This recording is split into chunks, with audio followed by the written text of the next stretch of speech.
The Champions League is back and so is UCL Review. On this show, we run down the three biggest fixtures from last night's games. There's only one place to start this week. Where is it, Hamill? It's on Merseyside as Liverpool ran out deserved victors against the quite frankly pedestrian PSG 3-2 in their opening game of their Champions League campaign. Now, the Parisians should have anticipated a tough match. Liverpool were unbeaten in their last 8 Champions League home games going into this tie, while PSG had only won 1 in their last 9 against British sides on British soil. And the game followed the form book, didn't it, Joseph? Liverpool lined up in a 4-3-3 with a very workmanlike trio of Wijnaldum, Milner and Henderson. Now, from the offset, that looked rather uninspiring. I actually thought Wijnaldum was great. He was brilliant. A very willing runner. Yeah. Very good in the transition. And ultimately won a penalty, didn't he? But we'll speak about that in a moment. In comparison, PSG's midfield trio of Di Maria, Rabiot and Marquinhos having to be deployed in number 6 because no Verratti. Yeah. You're going to touch upon that in a bit. So a bit of an unorthodox role for him. They didn't complete a single key pass between them. That is a good indicator of how far they were pressed back. Now, no player on the pitch won more tackles than Jimbo Milner on 5, Shock. who also scored Liverpool's second after Wijnaldum won that penalty from a quite frankly absurd Bernat tackle. Bernat was horrible last night. There was 3 defenders in the box. Wijnaldum was running away from goal, still felt the need to trip him. Now, the Englishman's last 10 goals, Milner that is, have all been from the penalty spot. And prioritising industry and dominating the space is fine when you've got brilliant fullbacks who are willing attackers and can really help out in terms of creating chances. Now, Trent Alexander-Arnold, pick of the 2. 91 touches, 57 passes attempted, 5 tackles completed, 3 long balls, 2 dribbles, 3 crosses and 1 key pass. That was 3 crosses completed. I think he tried 11 on the night. So really impressive numbers from him. His stock has rose. Yeah. Almost unrecognisable from the player he was a year ago. He's so well-rounded, so mature. I actually think in a year, 2 years, he'll probably be the best or one of the best right-backs in world football. Some way off Kyle Walker's marker at the moment. I think he's probably up there. But Kyle Walker has 9 years on him. Anyhow, Robertson not quite as impressive on the left flank, and Mbappe did cause him some trouble, but he still registered an assist, didn't he? That was his 3rd of the season. Unbelievable balling. Yeah, first time, little whippers, Sturridge really using the pace on the ball to guide that and couldn't really miss, could he? And on the subject of Sturridge, Liverpool showing their depth here. Fabinho on the bench, Naby Keita, Sturridge making his first start in the Champions League for Liverpool. His first start in a Champions League game, since 2012, I believe, for Chelsea. I have a bit of this for a stat. There were 3 players last night, James Wayne came up with this morning, that were relegated from the Premier League last season that played in this game. Shaqiri, Choupo-Moting. And Danny Sturridge with West Brom. Danny Sturridge! What a nugget that is. Anyway, his numbers last night. 4 shots, 2 dribbles, 2 key passes and 1 goal. And there were moments where the Englishman was a little bit greedy, a little bit wasteful, a bit more laboured in the build-up play compared to someone slick like Roberto Firmino. There was that opportunity when he had Salah on his left, Mane on his right, and he turned, went the wrong way and tried to lay Jordan Henderson in. That was a little bit disappointing. But apart from that, 70 minutes under his belt against top-quality opposition. Great for him at the start of the campaign. Definitely be a confidence booster, won't it? Liverpool are in frightening form. They have some frightening fixtures coming up, so it's just as well. But it's the first time they've won their opening 6 competitive matches in a season since 1961. And they've now scored 34 Champions League goals in their last 10 games. Now, before you talk about PSG, had a little debate with Van Straten on Twitter last night. You did? I saw where it. he thought that Virgil van Dijk was still quite defensively suspect in the first half. I mean, ultimately, had a little slip, had a little attempted tackle that almost cost Liverpool at the very end. You're a bit unfortunate with that one. But I thought, I mean, he got the assist as well, didn't he? Yeah. Assist. But I think he is really making a claim in terms of being one of the best centre-backs in world football. Oh, he's definitely one of the best centre-backs. I thought you were going to say the best then. Varane, Ramos, and probably Van Dijk at current. Umtiti. I think he's got more to his game than Umtiti. Yeah, I think Van Dijk, one of the best indicators you can say is if you look at the likes of Ramos and Varane, they've got probably the 2 best fullbacks in world football either side of them. Whereas if you look at Van Dijk, the defence he's playing alongside, Robertson signed from Hull for 8 million, Joe Gomez, Academy boy, Trent Alexander-Arnold, Academy boy. It doesn't exactly ring of world-class superstar names in the same way Real Madrid's defence does. So I think the fact that he's made all of them better immediately shows how good he is. Yeah. And he's not just good on the ball, he's not just good defensively, he's not just good in the air, he's an unbelievable leader. Yeah. He properly Organiser. dictates everyone. You see him at the back just pointing out where Joe Gomez should be stood. And I think partly he's helped a little bit too by his athleticism. Him and Joe Gomez are so athletic. There were times yesterday when those two were filling in the space behind the fullbacks so easily.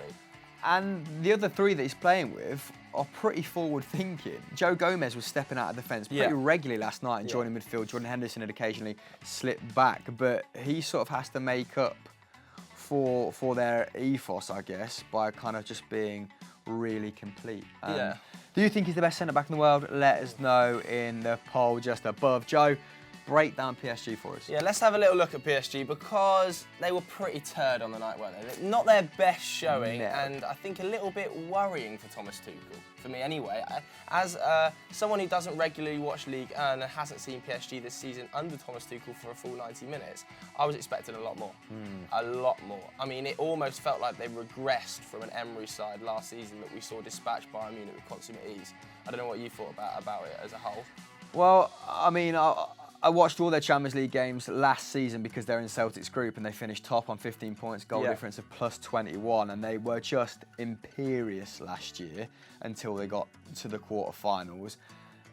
If they felt like a shadow of the side they were putting out last year, and Tuchel, I feel like he's struggling to employ his identity against a better side or a side that can match them. Yeah. I mean, there wasn't that work rate from the forward line, was there? There wasn't that incessant pressing that we've come to expect from a Tuchel side. I actually think Tuchel's Dortmund side would have beat that PSG side last night. Yeah, so do I. I think he is struggling a little bit to implement his philosophy, and I think that's going to be the case when you've got such a poor midfield as it showed last night. Like you said, it's almost doesn't go forward, doesn't go back. What is it doing, that midfield threat? I thought Di Maria was turgid. Like, he gave the ball away so many times last night. Di Maria was dreadful. Rabiot, I don't know whether he's better going forward or coming backwards. Marquinhos is just not a defensive midfielder. He's a centre-half being forced into that position because of a lack of depth, which makes the sale of Lo Celso even more puzzling in the summer. Having said that, they did still create chances, and you're always going to create chances when you've got the quality they have going forward. And as poor as Neymar was, that's probably one of his worst performances I've seen him put in recent games, he still created 4 chances, which is double that of any Liverpool player. Weirdly, I thought the 2 worst players on the pitch, well, up there, were Neymar and Salah, who going into it were probably the 2 names on the team sheet you were most excited by, alongside somebody like Kylian Mbappe. Obviously, Thomas Meunier got amongst the goals yet again, didn't he? I think he's got 4 or 5 already this season. A proper forward-thinking fullback. I think he used to play as a striker, obviously well known in Belgium for scoring a lot of goals for the national team. Picked up a hat-trick earlier in the year, didn't he, for them? So, good finish as well. Going backwards, really instinctive. Left foot volley. Yeah, it's class. A little bit fortunate, probably should have been given as offside. Really? Yeah, I didn't spot that. Cavani was in an offside position and involved in the play. He kind of miskicked the ball from an offside position. It was a great first-time ball in. It was a good first-time ball in, but then I think it kind of bobbles up off of Joe Gomez's foot, or might have been Trent Alexander-Arnold's foot. Just a little bit fortunate for PSG. The commentary, let's just touch on that quickly. I don't know whether anybody at home was watching on BT Sport, but McManaman was on it last night. Yeah. He had his full Liverpool shirt on. He was hammering PSG for the whole 90 minutes. And as poor as they were, they still had a pretty even split possession. I think that both sides completed 18 tackles. Yeah. He was hammering players like Neymar for not tracking back. Are you expecting Neymar to be doing a serious shift defensively? That's not what Neymar's good for.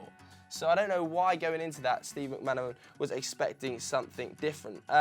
Liverpool did have 12 shots in the box, which is a key factor in their win, isn't it? I thought PSG allowed them to get into the box far too easily. Yeah, if Thiago Motta was there, as he was last year, sort of marshalling that midfield three and kind of organising the back line, then I don't necessarily think that would have been the case, but they were getting better quality chances, weren't they? Liverpool significantly better as well in comparison to PSG. Yeah, who had, what, 5 in the box? Yeah, I think PSG had 5 in the box, and at one stage, before the Mbappe goal, I thought it could easily have gone to 3 or 4. Yeah. But then having said that, PSG battled back, and through 2 or 3 bits of real sloppiness by Liverpool, there was suddenly moments where PSG actually could have won the game. When it went to 2-2 after that terrible Salah ball across the midfield, there was a breakaway from a corner where Julian Draxler had a 3-on-2 or a 3-on-1 and butchered it, and it could have easily, if he just slipped Mbappe in, could have easily gone to 3-2 to PSG. The game was on a knife edge for about 5 minutes, which is actually kind of what happened against Tottenham on the weekend. Liverpool were comfortably the better side, created better chances, but failed to put the game away, and at the end of it, Tottenham could have had a penalty on Heung-min Son to make it 2-2. And that's almost what happened in this game. So I'm sure that Klopp will be keen to start putting teams away a little bit earlier than they currently are. But good to see Firmino come back on after that horrible eye injury at the weekend. Great finish. Such a good finish across the keeper. An absolute pile driver. He's now got 12 Champions League goals for Liverpool. I think only Steven Gerrard has more. 30. That's a mental stat. That is an absolutely mental stat. The last gasp winner also means that Liverpool's front three have now scored 100 goals across all competitions since the start of last season. Well, wow, it's mental. But for PSG, there's just so many problems in that team that are easily identifiable. And they've already spent nearly $1 billion on it. So where do they go now? They still haven't got to number 6. Yeah. I mean, in an ideal world, Thomas Tuchel's going to play a midfield three of Rabiot, Verratti and another 6, who he did say, after the transfer window slammed shut, he said he wasn't that happy with how it had gone because he wanted a number 6. Verratti's quite injury prone, still not replaced Thiago Motta, like you said, not sure why they let Lo Celso go, but who were their other options? Well, they were desperately trying to sign Fabinho, weren't they? They went really heavy for Fabinho, lost out on him to Liverpool. He would have clearly been that sort of defensive midfield presence thereafter. They've been linked for a long time with N'Golo Kante. Never got that transfer over the line because he's going to cost a stinky amount of money. Look at their bench. Not Choupo-Moting, Not great. Lassana Diarra, who was a very good player once upon a time, but is now about 35. How old's Thiago Silva now? 34? I'm not sure, but I mean, I thought he was pretty good last night, actually, wave after wave. Yeah, considering the money they've spent and the balance they need to strike to fit Tuchel's managing profile, Summer wasn't that great in Paris, was it? He moaned about not having decent fullbacks. The only one they brought in was Bernat. And this is why I don't think they're going to win the Champions League, and this is why I think it'd be a step down for Christian Eriksen to go to PSG. I've still not let that go. Oh my God. Said it again. I'll wait until we get onto that Spurs Inter game. So. Yeah, didn't think about that. Next up, we move on to Spurs versus Inter, and FD's latest recruit, Sonny Schnelling, wasn't a happy bunny, was he? Why is that? Well, because they threw away a 1-0 lead at a jam-packed San Siro against Inter Milan, who have been mediocre to poor this season, quite frankly. Tottenham are on a horrible run. They've now lost 3 in a row for the first time since Pochettino took over as Spurs manager, and quite frankly they weren't great against Manchester United in the 4th game before that either, were they? And they've got a horrendous run of form in Italy as well. They've only won 1 of 10 games against Italian sides. That is really poor. I think they've drawn 4, lost 5, I believe. Significant worries all over the pitch for me. The midfield 3 is rancid at times. Eric Dyer, Moussa Dembele and Harry Winks just, no, not having it in the Champions League whatsoever. But Harry Kane has to be the biggest worry. Didn't get a single shot off last night, and he was on the pitch for 90 minutes. That's only the 2nd time it's happened since August 2017. The other time was against Manchester City back in April. And a lot of Tottenham fans were hammering Pochettino last night for taking Harry Kane off at 1-0 in the 90th minute for Danny Rose, because during the game, the out ball was Harry Kane. He was holding the ball up, winning fouls. As soon as they took him off and they tried to clear their lines, they had Lucas Moura kind of running around like a bit of a drowned rat up front, trying to chase the ball, and it was just coming straight back at them. Running around like a drowned rat? Yeah, running around like a drowned rat doesn't really make any sense. But particularly bemusing decision for me. when Harry Kane's already played nearly the entire game, to try and sit back and defend that 1-1 at that stage, I think is a little bit of a risk. Right, but can we have it both ways? Can we say to Pochettino, you need to rest Harry Kane, then he brings him off early in games? Didn't bring him off early, brought him off in the 91st minute here. Also, 91st. 91st minute at 1-0, and then went on to lose 2-1. Seems somewhat unnecessary, doesn't it? Yeah, a little bit of an odd one. Not too sure what he was thinking about here. For me, it was very reminiscent of Tottenham versus Juventus last season, when Tottenham were fully dominant, and then a 10-minute spell cost them the entire tie, when they, of course, lost goals to Dybala and Higuain in around the 60th to the 70th minute. The exact same happened here. 2 goals in 8 minutes against Inter Milan is just not good enough to give away. A complete lack of experience, a bit of a head loss. And talking of head losses, Pochettino lost his head in his post-match press conference. Obviously not happy with how the media was treating his players and disrespecting him. Roll that, VT. Of course, Trippier, Alderweireld. We have 25 players, and you believe that, and sometimes you behave with your question. You ask me like only can play 11, and another 13 or 14 player are rubbish, in the way that you. I think it's so easy. It's so easy to. I don't know. Sorry, but I am so disappointed. Yeah, worrying signs for Tottenham fans, that, because this is a side of Pochettino we've not really seen before. He's under a certain amount of pressure in the press, and the negative energy seems to be building and building. But let's steer away from that. Let's go back to the game in hand, because Inter Milan's first goal, Mauro Icardi, pulling Excalibur from the stone like Ping Arthur, was an absolute humpinger. Just Ping Central, all right? It really was. Can you think of any more Ping analogies? I still love Martin Luther Ping. Yeah, it's a classic. But drops to him from outside the box. He's tucked it away, bottom right, hasn't he? Michel Vorm, even if Hugo Lloris was in goal, he wouldn't have kept that out. True. It's the only place he could have put it, really, and he's used Vertonghen to kind of disguise the shot. As a shield, yeah. He's come round it. It's absolutely fandabidozy. And up until that point, Spurs had actually done really well to contain Mauro Icardi. 40% of Inter's goals came through the Argentinian last campaign, and he actually had only had 15 touches of the ball before that strike. That's crazy. So, out of the game, I mean, he doesn't have a lot of touches. He is that sort of predatory striker, isn't he? And he is on the peripheries when he's not scoring. He's not exactly dropping deep to link up play, but 15. Ugh. Last season, he scored 29 goals. All of them came from inside the box. So this one, somewhat of a collector's item. This was his first ever Champions League goal, and it came from outside the box. It's crazy. So ticking all sorts of boxes there, isn't it? He's got proper Ruud van Nistelrooy vibes, Mauro Icardi, I think. Yeah, he has. In the, like instinctive finishing from outside the box from the 6-yard box, yeah.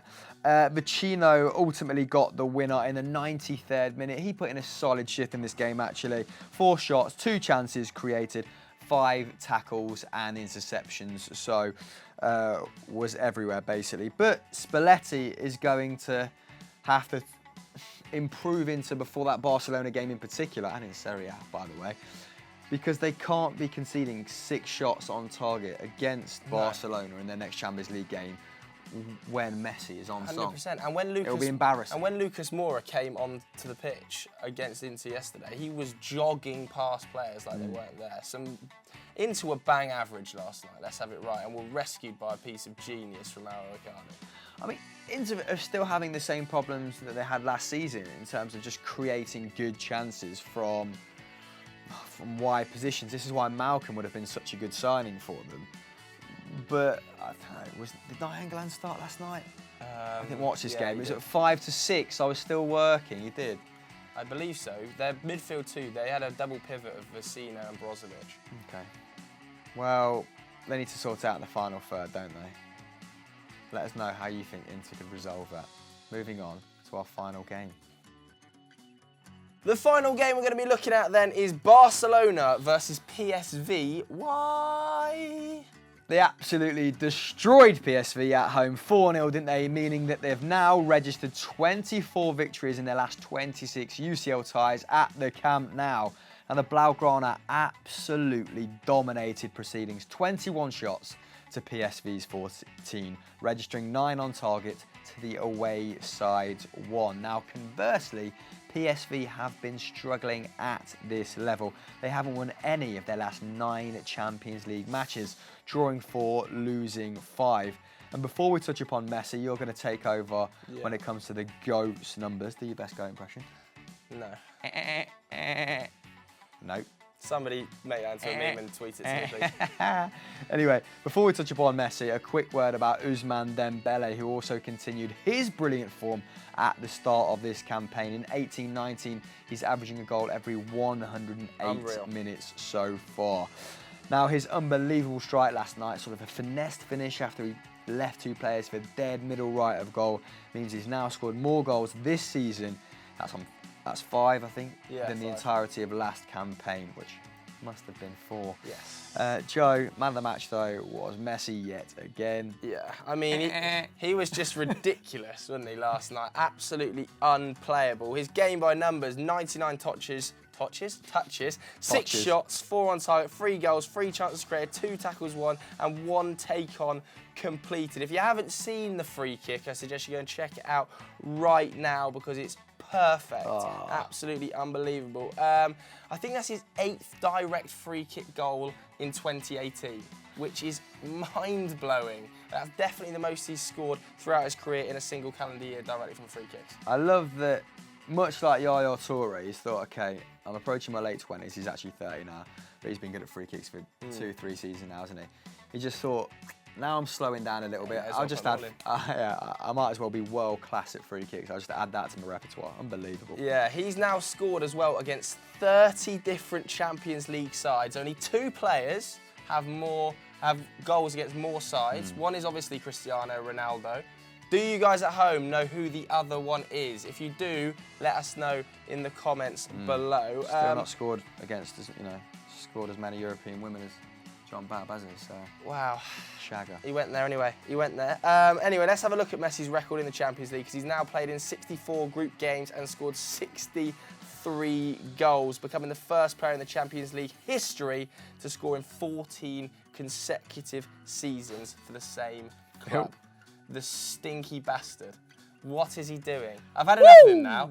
And to think people were saying Eden Hazard is on his level. Don't be rude. Don't be rude to the GOAT. They need putting down. Relax. He's had a good start to the season. Don't be rude. So that's it for this episode of UEFA Champions League review. But tomorrow's will concentrate on tonight's games. It's a bit complicated, and that will be on EFD, won't it, Hamill? Yeah, basically we're just going to do 2 per week. Every week the Champions League's on because it's good, isn't it? It's pretty fun. Pretty bloody good. It's pretty bloody good. If you enjoyed this, go and watch Star Wars and subscribe to FDFC. Au revoir, s'il vous plaît. Move your big butt out of the way. What an outro.